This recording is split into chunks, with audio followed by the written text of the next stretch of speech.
Tu vas prendre ta Bible, nous allons ouvrir les Saintes Écritures. Nous sommes dans Luc, une prophétesse Anne, fille de Phanuel, de la tribu d'Aser. Elle était fort avancée en âge. Elle avait vécu 7 ans avec son mari depuis sa virginité. Restée veuve et âgée de 40 ans, elle ne quittait pas les temples.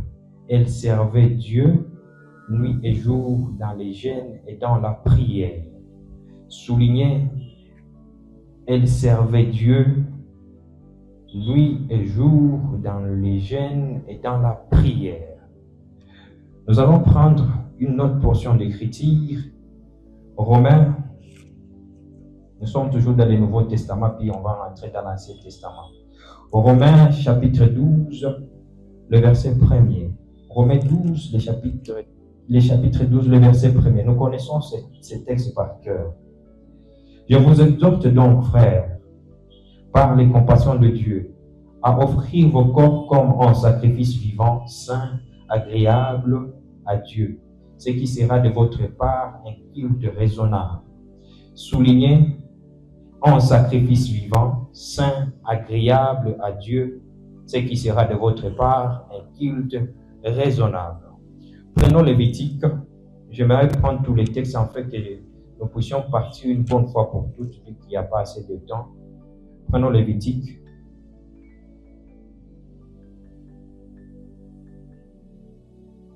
Lévitique, chapitre 20.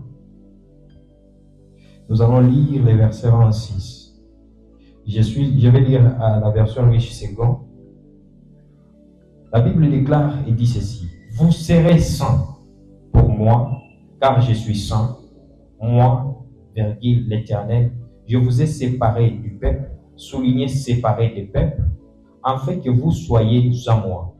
Ceux qui sont en train de souligner dans leur Bible, souligner, je vous ai séparés des peuples, afin que vous soyez à moi. C'est ça notre texte de base de ce soir. Lévitique 20, 26, pour ceux qui sont en train d'écrire. Romains 12, le premier verset. Et j'ai lu aussi le livre de Luc, chapitre 2, le verset 36 à 37. Le thème de ce soir, c'est la consécration. Notre Père a introduit ce terme ce dimanche sur la consécration. Et ce soir, la sœur Priscille, nous conduisant dans la prière, elle avait comme déjà tout dit sur la consécration pendant qu'elle était en train de conduire la prière. Je ne sais pas comment encore je peux avancer, mais elle avait déjà donné des préalables pour la marche d'un chrétien sur la consécration. Comment elle a conduit la prière avec un thème que nous sommes déjà en train d'introduire ce soir. Alléluia. Qu'est-ce qu'est la consécration? Par définition, la consécration est une action de dédier une personne, un lien, un objet à Dieu en les déclarant saint ou réservé pour Dieu. Je définis la consécration étant comme, ça c'est la définition du dictionnaire. Moi je définis la consécration étant comme une voie d'alignement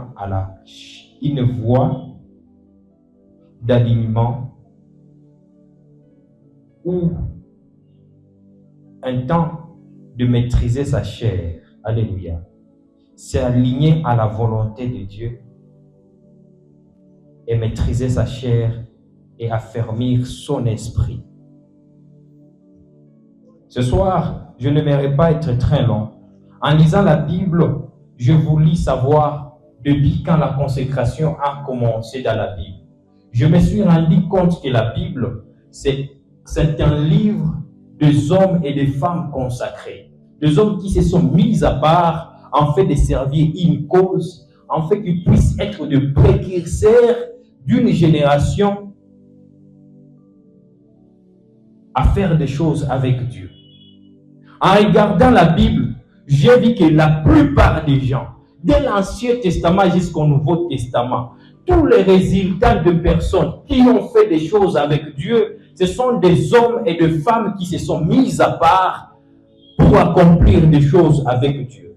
de personnes qui ont renoncé à certaines responsabilités, à certaines choses, en fait de comprendre, en fait de faire des choses avec Dieu. Par là de la consécration a pris une très grande forme dans le Nouveau Testament. Parce que dans l'Ancien Testament, la consécration était attachée à un groupe de personnes, à une qualité d'hommes et de femmes qui étaient mis à part pour Dieu. En regardant dans l'Ancien Testament, il n'y avait qu'une classe de personnes qui étaient appelées à être attachées ou être consacrées à Dieu. Et il y avait des endroits et des liens jusqu'à présent qui sont toujours consacrés à Dieu, juste à Dieu. Comme cet endroit ici, c'est un endroit consacré juste à Dieu et à la prière. Parlant dans l'Ancien Testament de la consécration, pour donner de bonnes bases pour savoir là où nous sommes en train d'aller, parlant de la consécration dans l'Ancien Testament, il n'y avait que le prophète, les serviteurs, les lévites. Il n'y avait un groupe de gens qui étaient mis à part pour Dieu. Vous allez voir qu'il y avait certaines pratiques, comme les Nazaréens. C'était des personnes, depuis leur naissance, qui quittaient certaines choses, comme Samson, lui, depuis le sein de sa mère, était consacré totalement à Dieu. C'était un Nazaréen, une personne totalement mise à part pour une cause, pour un mandat, pour une mission spécifique pour Dieu. Vous allez voir plus loin dans la Bible qu'il y avait aussi Samuel, une personne que sa mère a dédiée totalement à Dieu, dévouée totalement à Dieu. Vous allez voir qu'en Israël, il y avait un tribu de Lévites, un tribu qui a été mis à part, en fait de servir dans le temple de Dieu pour une cause spécifique, donner les offrandes et servir dans le temple. Ils étaient à temple au service de Dieu. Ils étaient consacrés totalement à Dieu. Ils ne faisaient rien d'autre que servir Dieu jour et nuit. Vous allez voir plus loin dans la Bible que ce terme nazaréen prend toute son ampleur parce que c'était des hommes qui ne prenaient pas des choses, qui se privaient de certaines choses, qui se privaient de certains endroits, en fait de donner le meilleur d'eux-mêmes pour Dieu et pour les hommes. C'était des hommes totalement dévoués à Dieu. Et pourquoi ce terme consécration prend encore toute son ampleur dans le Nouveau Testament? Je vois que Jésus est en train de choisir les 12.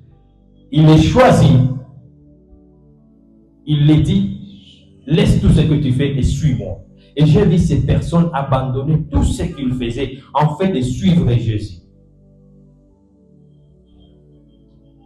Ce soir, je n'aimerais pas vraiment être long, mais j'aimerais parler de quelques points sur la consécration. La consécration a des étapes.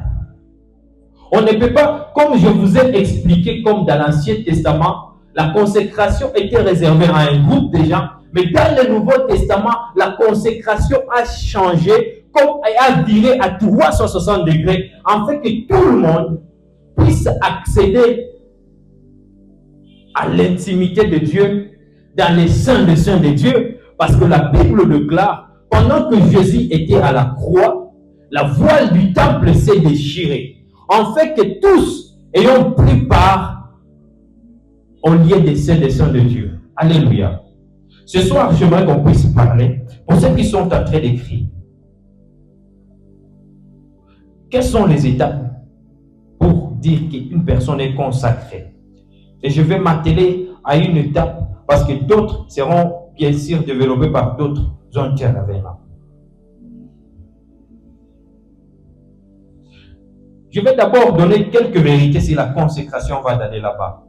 La consécration ne se limite pas à un moment d'émotion spirituelle.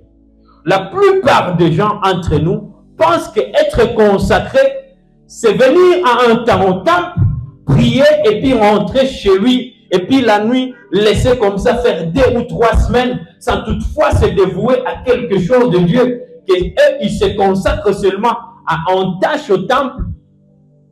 Et les gens pensent que c'est ça être consacré pour Dieu. Je ne peux pas dire parce que je suis David, je suis responsable de médias, que c'est cela ma consécration. Ma consécration part de ma relation avec Dieu.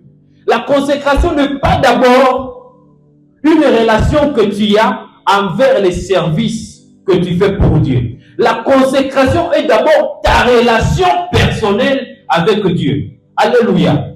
Ce thème est tellement plus, je peux dire stratégique dans notre thème principal, courir de manière à les remporter.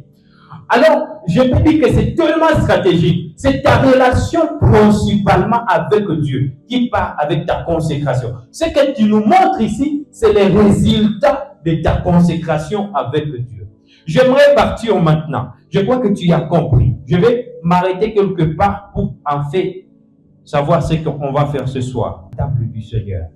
La première partie pour une personne qui veut avoir une vie consacrée, c'est le renoncement. Pourquoi je dois parler du renoncement ce soir? Je parle du renoncement parce que la plupart des chrétiens sont en train de faire, ils sont en train de mélanger les choses, au fait. Le renoncement, ce n'est pas seulement, le renoncement par définition, c'est quitter une chose en fait de se concentrer sur une autre chose. Donc, c'est dévouer totalement à une chose. Ce que je suis en train de voir dans cette génération, est que dans cette génération, il n'y a que peu de personnes qui ont renoncé à certaines choses. Je suis en train de voir, prophète, papa, dis-moi, aujourd'hui, je suis en train de voir certains hommes de Dieu qui ne renoncent pas à tout. Ils sont en train de vivre une double vie dans les Seigneurs. Alors, un temps, papa est en train de nous dire, il y a des personnes qui demandent, est-ce que faire ça, c'est un péché? Est-ce que faire ça, c'est un péché? Parce qu'ils sont en train de vouloir se situer normalement où ils sont avec Dieu. Ce soir, je n'aimerais pas vraiment parler beaucoup plus sur les péchés parce que papa en a beaucoup plus parlé le dimanche. Mais j'aimerais dire à quelqu'un, renoncer, c'est abandonner totalement une vie en fait de plaire totalement à un maître sur lequel tu es en train de vouloir servir. Ce soir, j'aimerais dire à l'église, on a renoncé à quoi afin que nous puissions être utiles à Dieu. Cette génération a besoin de personnes qui ont renoncé, qui veulent abandonner totalement, en fait d'être attachés, consacrés totalement à Dieu. J'aimerais dire ceci. Pendant que la chair te dit, et toi aussi tu es en train de te battre avec la chair, en fait d'être utile et consacré totalement à Dieu. Renoncement. La plupart d'entre nous n'arrivent pas à renoncer. Ils sont serviteurs de Dieu, mais ils sont en train de nous demander est-ce qu'aller faire un massage, c'est un péché. Ils sont prophètes de Dieu, mais ils sont en train de nous demander est-ce que avoir plusieurs copines, c'est la volonté de Dieu. Ils sont en train de nous demander est-ce que être attaché à Dieu et boire l'alcool, est-ce que c'est la volonté de Dieu? J'aimerais dire ce soir, Église de Jésus, pendant que ces questions sont en train de jouer dans ta tête, tu es en train de louper l'essentiel. Tu es en train de louper l'essentiel. Pendant que tu es en train de te demander entre faire un massage et rester attaché à Dieu, est-ce que c'est un péché? J'aimerais te dire que c'est un péché ce soir. C'est un péché. Les attouchements, ça c'est un péché. C'est un péché. Certains des amis vont me dire, David, qu'est-ce que tu veux maintenant dire par là? Donc quand je suis fatigué, je ne dois plus partir au sauna et en fait qu'on puisse me masser. Mon frère, marie-toi, aide ta femme à la maison et va faire ce travail-là. Ma sœur, marie-toi, ton mari va faire ce travail. Il ne faut plus venir nous demander si ça c'est un péché. Moi, je te dis au niveau de cette chair que c'est un péché. Renoncer à tout. Renoncer à tout. C'est le premier point de départ en fait de faire une marche parfaite avec le Seigneur. Parce que la consécration, comme nous l'avons défini, c'est une action de dédier une personne ou un lien ou un objet à Dieu. J'ai dit aussi, c'est s'aligner sur la volonté parfaite de Dieu. C'est ce que je parlais de la consécration. La consécration Quand on parle de la consécration, on ne parle pas de l'intimité. Parce que l'intimité est le résultat de la consécration. Écoutez-moi bien. La consécration, l'intimité est le résultat de la consécration. Quand papa va encore venir nous parler ici de l'intimité, vous n'allez pas dire qu'on n'a pas encore parlé de la consécration. Soyons d'abord consacrés à Dieu. La deuxième des choses, c'est la sanctification. La sanctification. En parlant de la sanctification par définition, c'est la marche dans la pureté. C'est la marche dans la pureté. Et ceux qui sont en train d'écrire, écrivez de Timothée, chapitre 2, verset 21. Je ne vais pas beaucoup plus m'atteler dans la sanctification. La sanctification, c'est marcher dans la pureté. Qu'est-ce que la pureté? Je ne vais pas encore définir la pureté par la sanctification. La pureté, nos mamans comprennent bien la pureté, je crois. La pureté, c'est quitter d'un état sale vers l'état propre.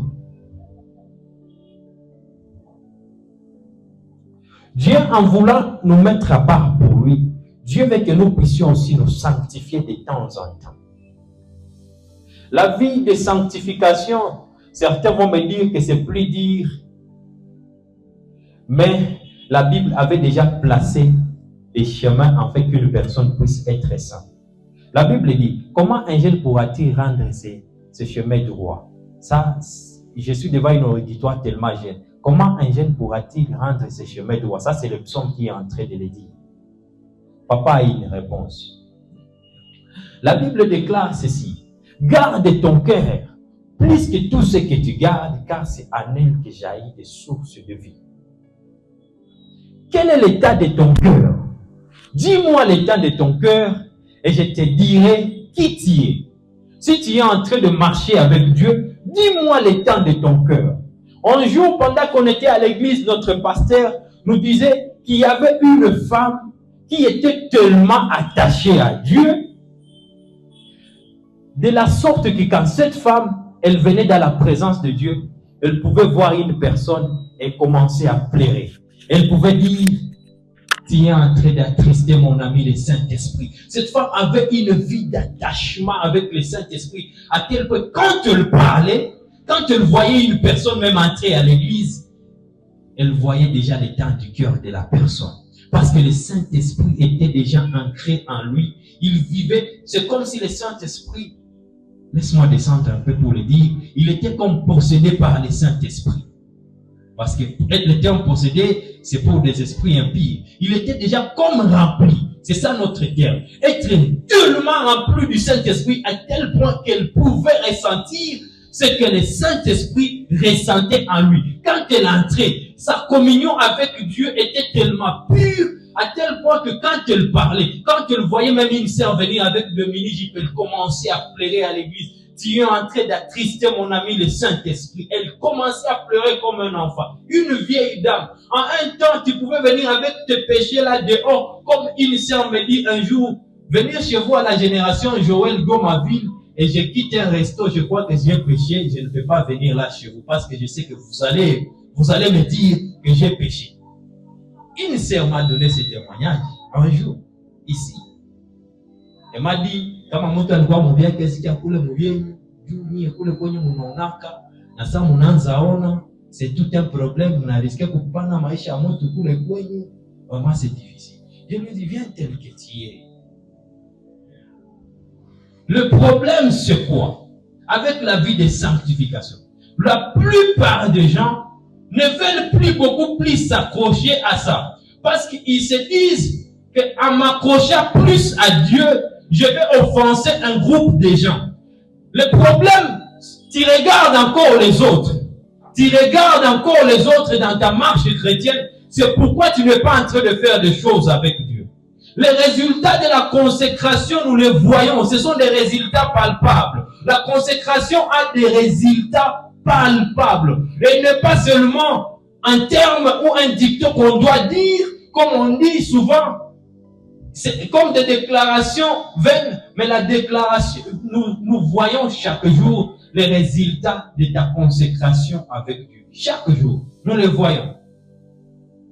Nous voyons ta manière de chanter, ta manière de prier. Nous savons que cette personne vit une consécration totale à Dieu.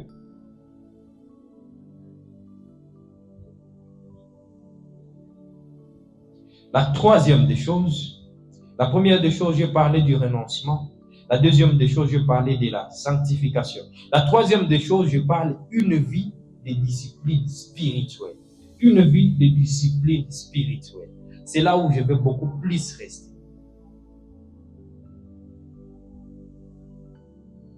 Qu'est-ce qu'une vie de discipline spirituelle? Je ne vais pas aller à l'extrême. La Bible déclare dans le premier livre que j'ai lu que cette femme restait dans la maison de Dieu jour, nuit et jour. Elle jeûnait et elle priait. Elle jeûnait et elle priait. À part cette chose que le récit de Luc, le chapitre 2, le verset 36 est en train de nous dire, j'aimerais aussi ajouter et aussi la méditation de la parole de Dieu. Une vie de discipline, pourquoi?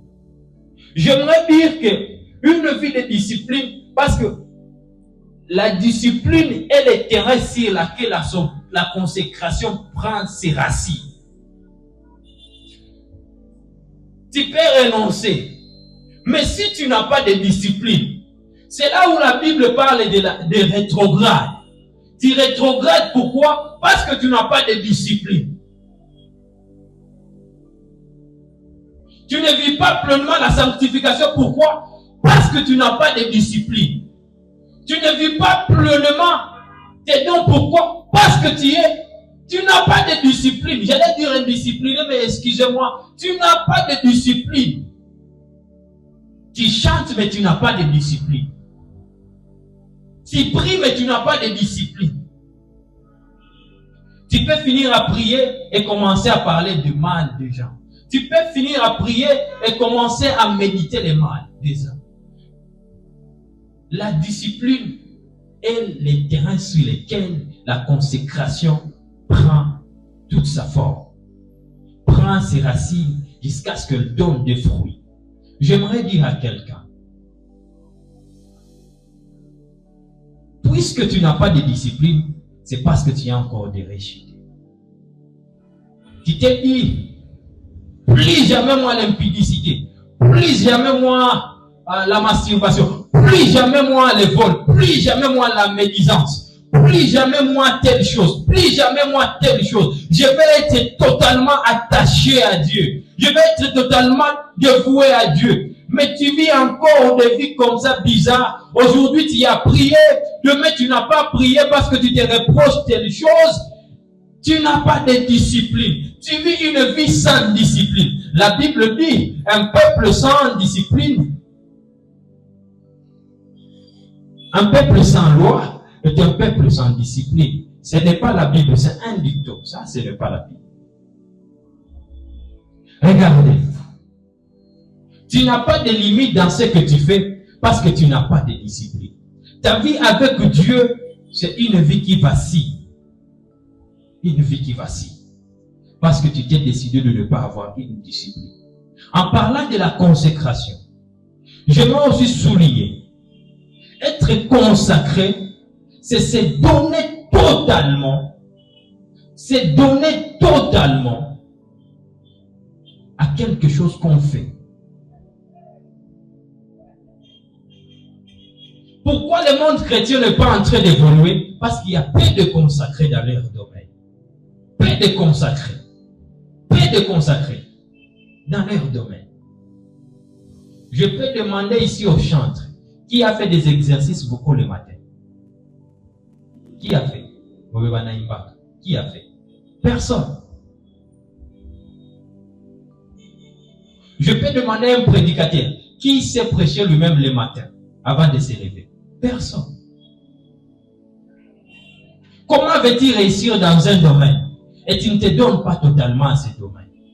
Comment veux-tu que tu puisses faire de grandes choses et tu ne te donnes pas totalement à la chose que tu es en train de faire? Église, nous devons nous réveiller. Le monde est en train de changer. Les choses sont en train de changer. Si on n'a pas de discipline concrète, si on ne se donne pas à fond à ce que nous sommes en train de faire, c'est là où on va nous poser des questions. Est-ce que vous pouvez apporter les âmes? Toi, tu vas dire oui, parce que tu ne comprends pas les choses où les choses sont en train d'aller, dans l'ère où les choses sont en train d'aller. Aujourd'hui, l'Église est en train d'accepter l'homosexualité, est en train d'adopter cela. Parce que la motivation qui était Dieu avant est partie. Nous nous sommes consacrés au temple, nous ne nous consacrons plus à Dieu.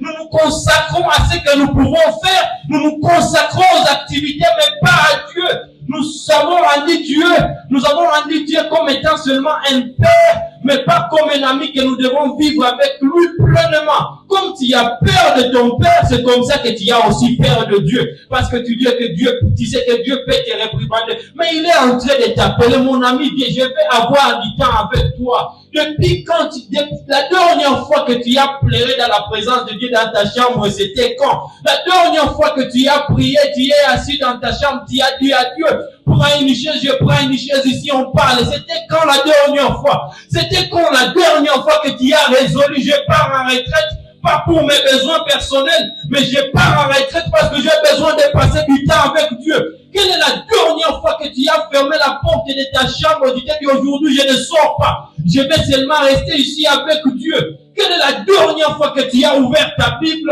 et lire des chapitres, 3 chapitres et méditer sur ce que tu es en train de faire avec toi? Quelle est la dernière fois? Nous voulons faire des choses avec Dieu, mais nous ne sommes pas prêts à payer les prix pour ces choses que nous voulons faire avec Dieu. Je dis un jour à la sœur Priscille, si tu ne trouves pas la chose que tu es en train de chercher et que tu as déjà payé, sache que tu n'as pas encore payé le vrai prix de la chose que tu es en train de chercher.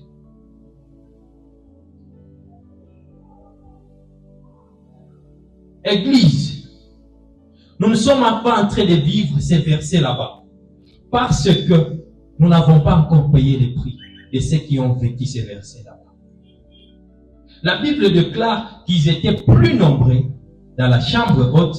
Certains sont partis, les 120 sont restés. Les 120 ont été touchés et ont répandu la bonne nouvelle de l'évangile. Est-ce qu'on ne peut pas rester ensemble? Est-ce qu'on ne peut pas rester ensemble longtemps et chercher Dieu, afin que Dieu se manifeste dans cette génération tel qu'il n'a jamais été point fait dans cette génération? Prophète de ma génération, restez consacrés. La consécration n'a jamais changé de ligne. La Bible est un livre qui n'a point de mise à jour. Les choses n'ont pas changé dans ces livres. Le même Dieu qui a tué hier, c'est le même Dieu qui peut encore tuer aujourd'hui. Les choses n'ont pas changé. Ce qui me fait encore plus mal dans cette génération est qu'une personne est prête à réveiller un homme qui dort auprès de sa femme en fait de résoudre les problèmes de sa maison parce qu'il y a un démon dans sa maison. Il est incapable de chasser un démon qui est dans sa maison. Réveiller quelqu'un qui dort chez lui à 1h du matin parce qu'il y a un démon qui est entré dans sa maison. Il a du mal à chasser. Parce que nous n'avons pas une vie profonde avec Dieu. Une vie profonde avec Dieu, nous n'en avons pas. Vous savez, la Bible dit, demandez tout à mon nom. Mais je vais te dire une vérité. Dieu ne donne qu'à ses attachés. Dieu ne donne qu'à ses attachés. Tu vas prier avec ces versets toute une nuit, toute une journée. Dès que tu n'as pas encore fait les 3 pas que j'ai dit ici, renoncer, vivre une vie de sanctification, avoir une discipline spirituelle, tu ne vas pas voir les choses de Dieu. Église, on est en train de vous mentir. Ayez une vie personnelle avec Dieu. Ayez des expériences personnelles avec Dieu. Venez au culte quand les prophètes prophétisent. Ils te confirment ce que Dieu t'a dit la nuit. Venez au culte. La chorale chante ce sont des cantiques que tu as écoutés toute la nuit à la maison. Tu les as écoutés, le ciel t'a communiqué. Tu ne viens qu'à l'église pour remplir une formalité. Ayez de vie comme ça. Ayez de vie où Dieu, le Saint-Esprit t'a prêché la nuit la prédication qu'on devait prêcher ici. Vous êtes frustrés, pourquoi? Parce que vous refusez d'avoir une vie d'intimité avec Dieu, une vie dévouée.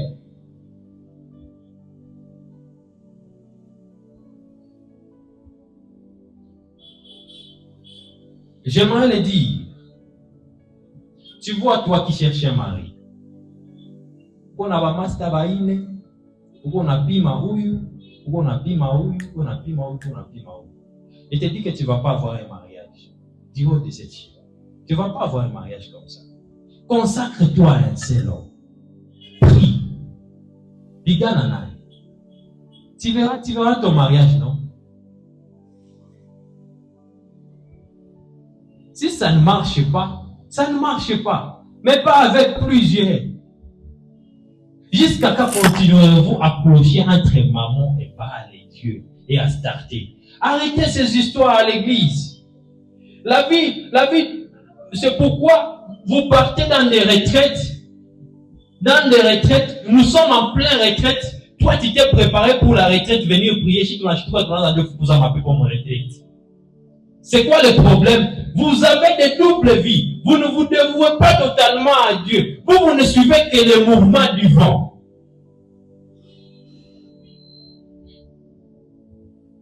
Vous ne suivez que le mouvement du vent. Une vie de discipline, c'est celle que Dieu est en train de nous demander à l'Église.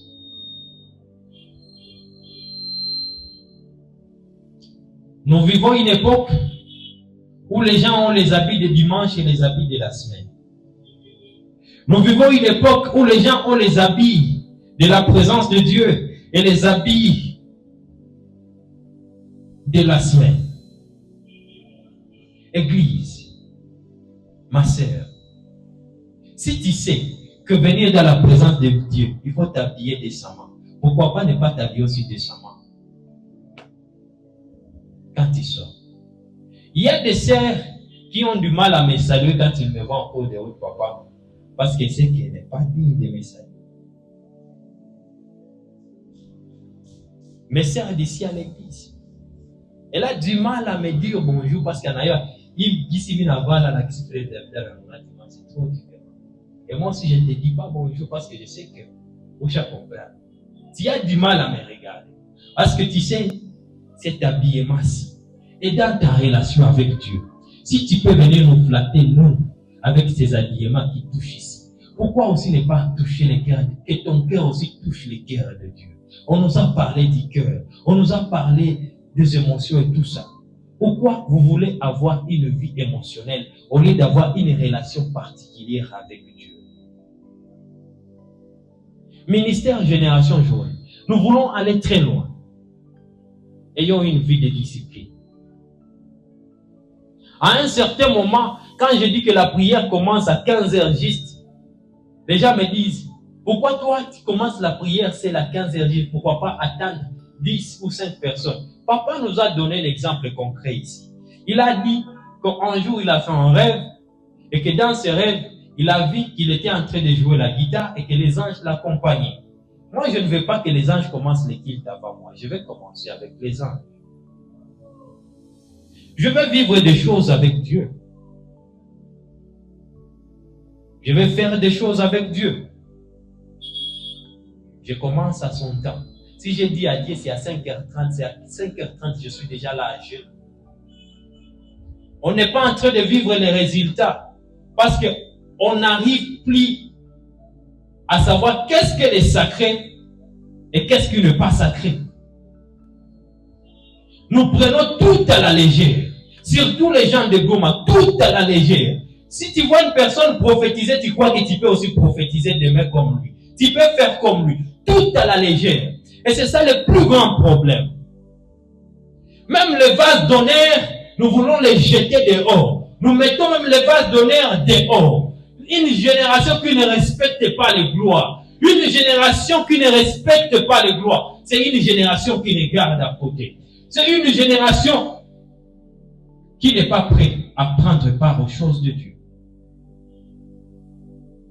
Parlant de la consécration, j'ai déjà parlé de la discipline.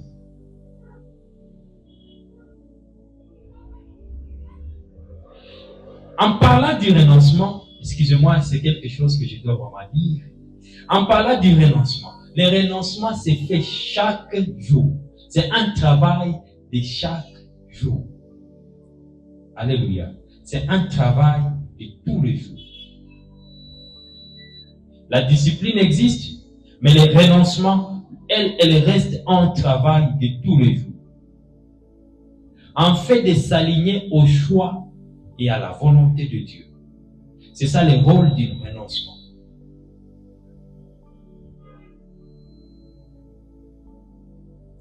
Parce que quand tu es en train de renoncer, tu commences aussi à travailler sur l'obéissance. Parce que l'obéissance se travaille dans le renoncement. L'obéissance est le fruit du renoncement. L'obéissance est le fruit du renoncement.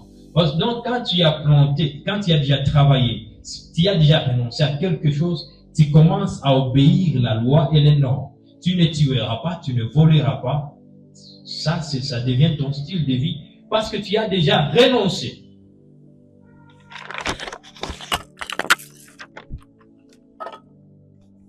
Consécration, je n'aimerais pas parler de la consécration sans parler de Paul. Paul est l'exemple parfait de la consécration dans cette génération. Parce que lui, il a passé dans toutes ces étapes que je suis en train de dire. Il était un homme de nation qui était prêt à tout pour mettre l'église à genoux, l'église de son temps à genoux. Jusqu'à ce qu'il a rencontré Dieu. Et il a commencé à marcher avec Dieu jusqu'à ce que nous avons eu les récits qu'il a écrits nous sont arrivés parce que c'est quelqu'un qui a eu le temps de travailler. Il a accepté de passer même au pied de ceux qui étaient plus petits que lui. L'humilité, là, je parle de l'humilité. Il a accepté de passer même au pied de ceux qu'il jugeait plus petits que lui. Il a renoncé à tout. Il a quitté sa femme, il a quitté sa maison, il a renoncé à ses droits, en fait qu'il puisse être tellement attaché à Dieu, rester avec Dieu. Dans le premier temps, quand il a renoncé, il est resté en prière. Il est resté en prière. Pourquoi la prière dans la consécration? La prière est le moyen de communiquer avec Dieu. Il y a plusieurs moyens de communiquer avec Dieu, mais le plus efficace, c'est la prière. Tu peux communiquer avec Dieu en méditant sa parole, comme tu peux communiquer avec Dieu en prière. La prière ne vient pas fermer la brèche à la méditation, mais elle marche de pair. Parce que la Bible dit, prier, c'est d'abord prier avec la parole de Dieu. Dieu n'exauce que sa parole. C'est ce que la Bible dit. Dieu n'exauce que sa parole. Ce qui n'est pas sorti de la bouche de Dieu, Dieu ne peut jamais l'exaucer. Vous aimez seulement, tu as dit, je serai la tête et non la queue. Où est-ce que c'est écrit? Il faut juste vraiment avoir des bases. En parlant de la prophétesse Anne, après avoir perdu son mari, elle est restée tellement attachée à Dieu. Mais je suis en train de voir dans cette génération, une sœur, on l'a quittée, elle dit, si t'as une Katena, je laisse la chorale. On dirait que c'est la chorale qui l'a fait un gourmet. Je vois des frères qui quittent l'église à cause des opportunités malsaines. Je vois des personnes abandonner Jésus à cause des opportunités du monde. On te dit, un païen te dit, je vais t'épouser, tu quittes l'église, tu commences à prendre l'alcool. Ça, c'est ce genre de vie de consécration. J'aimerais dire à l'église ce soir, la consécration, ce n'est pas seulement quand tu as un problème où il faut te donner totalement à Dieu. La consécration, ce n'est pas seulement quand tu as mal à la tête qu'il faut prier. La consécration, ce n'est pas seulement quand tu perds un proche que tu dois te donner à Dieu. La consécration n'est pas seulement quand tu vas faire l'examen que tu dois chercher Dieu. La consécration est une vie de tous les jours. C'est une question de relation. La consécration n'est pas une question d'un temps et tu abandonnes. Je vois plusieurs dans leur vie amoureuse, quand tu n'as pas parlé à sa conjointe ou à son conjoint, il a du mal à dormir. Pourquoi pas ne pas parler aussi à Dieu tout le temps? Je vois, tu écris à 6 heures, tu écris à 12 heures, à 12 heures, à 15 heures. Pourquoi pas écrire aussi à Dieu à 6 heures, à 15 heures, à 18 heures? Lui dire, bonne nuit Dieu, je veux maintenant dormir. Pourquoi pas avoir ce genre de relations? Quand il y a ce genre de relations, nous allons vivre les surnaturels. Le surnaturel est parti de l'église parce qu'il n'y a plus un peuple consacré. Il n'y a plus un peuple à la montagne de l'Éternel. Il n'y a plus de personnes à la brèche. Tout ça, c'est parti où? Où sont partis les extases? C'est parce que nous ne sommes plus consacrés. Tout ce qui me plaît, je suis administrateur de MJJ Gomavi. Je suis berger de l'intercession. Je suis berger de la chorale. C'est tout ce qui te plaît. Mais ta relation avec Dieu, tu ne sois pas. Prends une résolution d'être à l'image de Dieu et à la volonté de Dieu. Aligne-toi. Aligne-toi. Fais de ton mieux. Fais de ton mieux. Aligne-toi.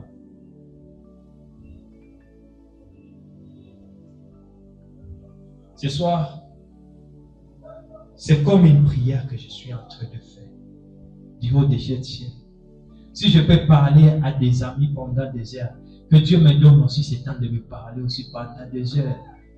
Si tu peux parler à des heures à ta femme, à ton mari, que Dieu te donne aussi ce temps-là, que tu aies aussi ce temps-là à part pour parler à Dieu. Un jour, j'ai dit à une amie, il y a des choses que je ne peux pas te dire parce que c'est moi, je les prononce à la chair et dans la prière. J'ai connu la prière à MJJ Gomavi, je ne te dirai jamais que je t'adore. Quand je monte à la chair à Gomavi, c'est fort impossible que ces mots-là touchent Dieu. Mais toi, tu te permets de tout dire aux gens. Toi, tu as un dictionnaire passable partout. Où sont les paroles sacrées que tu as?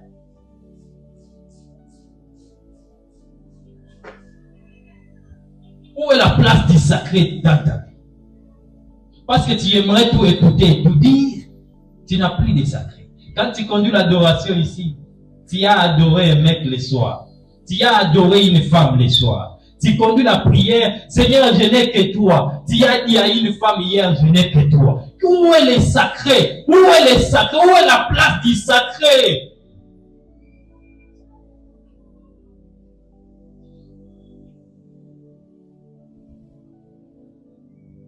Ceux qui disent que les garçons évangéliques ne sont pas romantiques, c'est la raison. Nous avons des dictionnaires qu'à donner à Dieu. Tout ce que nous avons à vous donner, c'est le paix des démons qui reste dans ces dictionnaires-là. Nous n'avons pas tout ce mot-là pour vous dire. Nous voulons vous amener au ciel, pas vous amener dans un monde qui n'existe pas. La destination parfaite, c'est le ciel.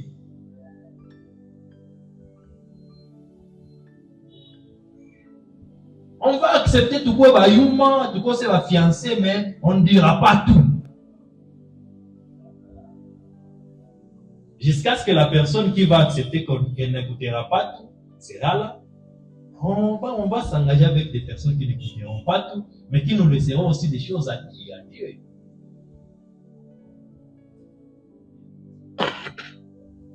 Je suis en train d'aller vers la fin parce que c'est beaucoup de choses. Oui, on va prier. J'aimerais parler pendant 2 minutes sur la consécration dans le domaine du travail. Vous savez pourquoi vous n'êtes pas en train de réussir dans le domaine du travail? C'est parce que vous ne vous dévouez pas, vous ne vous consacrez pas à ce que vous faites. Vous ne vous consacrez pas à ce que vous faites. Vous ne vous donnez pas totalement à ce que vous faites. Vous voulez réussir dans tous les domaines dans un temps record. Pourtant, si vous vous donnez totalement à ce que vous faites, vous allez réussir totalement. La consécration, c'est comme de l'entrepreneuriat. L'entrepreneuriat. Quand tu commences, les gens vont te dire, tu es fou, ça ne réussit pas dans cette ville. Et la consécration, c'est comme ça. Ta famille va te dire, frère, c'est que tu commences, utakufa masikini, Mungu mwanajiti yako, utakufa masikini.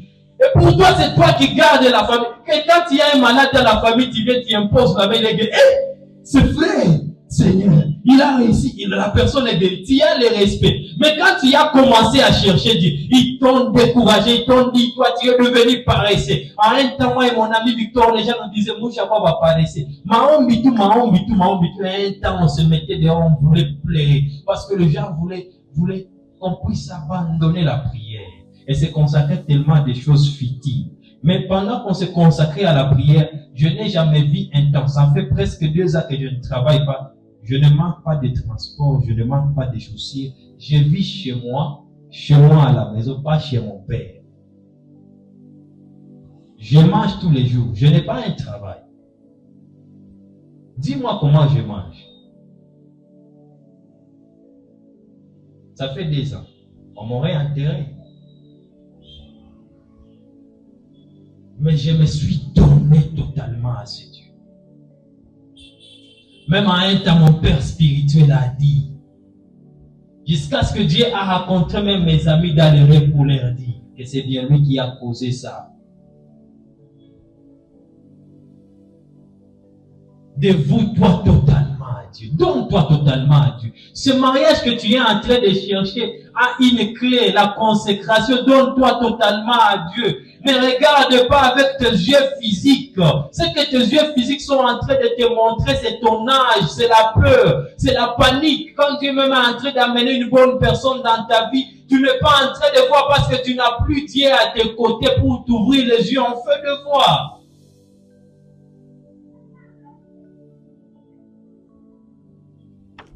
Nous vivons dans une génération qui vont à tout prix faire des exploits sans se consacrer au travail.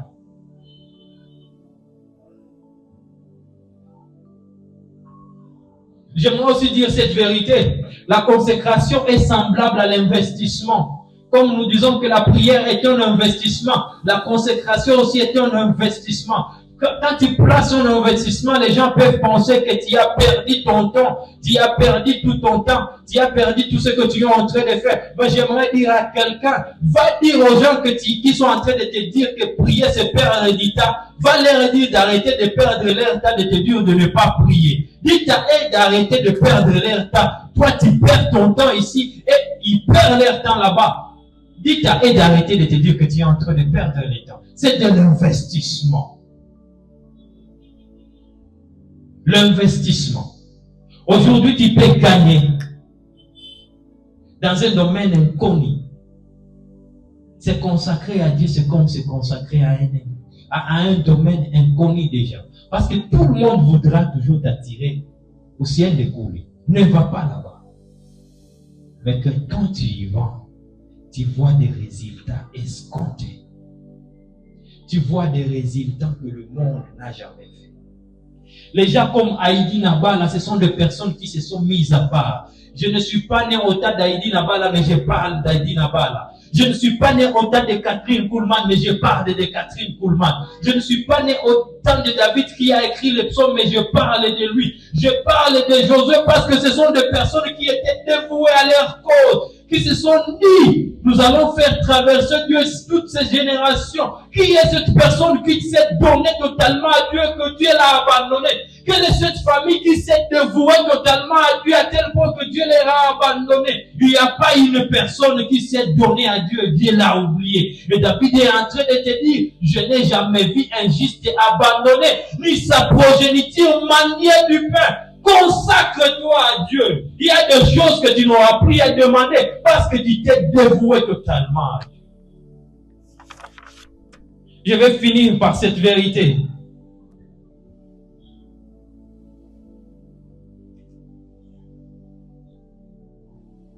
Lorsque le monde te tourne les dos, où est-ce que tu vas?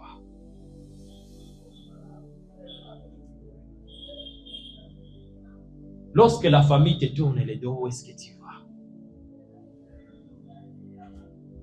Lorsque les tourments arrivent, où est-ce que tu vas?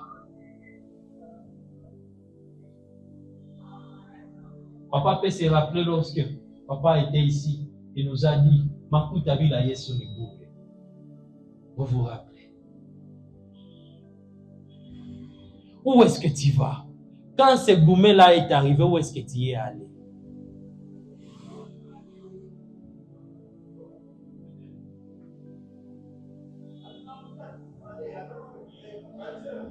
En un temps, il m'arrive d'arriver chez moi à la maison quand j'ai dit, Jésus, je t'aime, je sens comme une forte paix pénétrer mon cœur. Je sens comme une forte paix entrer dans ma vie. Je sens comme si j'ai une suffisance. En un temps, mon ami Victor me demande, toi, tu as déjà fait plusieurs années sans relation. Qu'est-ce que tu fais pour faire ça? Moi, je suis arrivé un jour dans ma chambre, je venais de quitter une relation. Il me dit, je suis arrivé dans ma chambre, j'ai senti tellement mal parce que je n'avais pas de proximité autour de moi. Il m'a demandé, on était au restaurant, il m'a dit, David, comment tu fais pour vivre comme ça? Dis-moi, qu'est-ce que tu fais?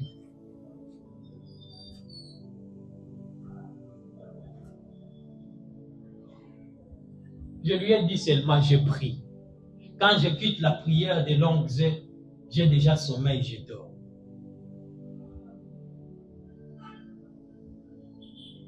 Tu peux savoir ça. Il n'y a que tu as du prix aux yeux de Dieu et de pas que de ta relation avec Dieu. Arrêtez de nous dire des versets que j'ai du prix aux yeux de Dieu. Tu as du prix aux yeux de Dieu, tu es sûr que tu as du prix aux yeux de Dieu. Quelle est ta vie avec Dieu? Papa va prendre le piano, nous allons prier quelques minutes. Retenez ceci. Il n'y a pas de course sans la consécration. Il n'y a pas de vie parfaite sans la consécration. Il n'y a pas de stabilité sur la terre sans la consécration. Il n'y a pas d'amour sur la terre sans la consécration. Il n'y a pas des exploits sans la consécration. Il n'y a pas de miracle sans la consécration. Il n'y a pas de boost sans la consécration. Il n'y a pas des étoiles qui vont monter demain et faire trembler toute la ville sans la consécration. Il n'y a pas de ministère puissant sans la consécration. Les gens ont besoin qu'on leur amène Dieu dans cette génération. Les gens ont besoin de voir Jésus dans cette génération.